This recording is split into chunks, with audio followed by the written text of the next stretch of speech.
அவர் முதல்ல என்ன சொன்னாருன்றது என் மைண்டில் இல்லை, ரெண்டாவது என்ன சொன்னாருன்றது என் மைண்டில் இல்லை. நான் நடிக்கணும்னு முடிவு எடுத்துட்டேன்.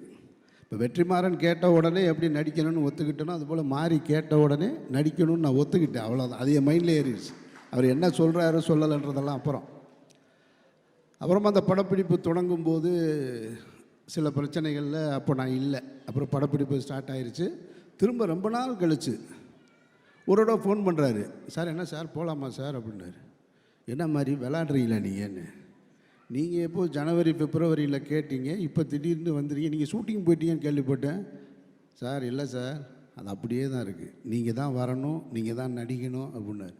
சரி மாதிரி வர்ற மாதிரி அப்படின்னு அப்படி தான் மாறி கூட இந்த படத்தில் நான் ஜாயின்ட் ஆகிட்டேன்.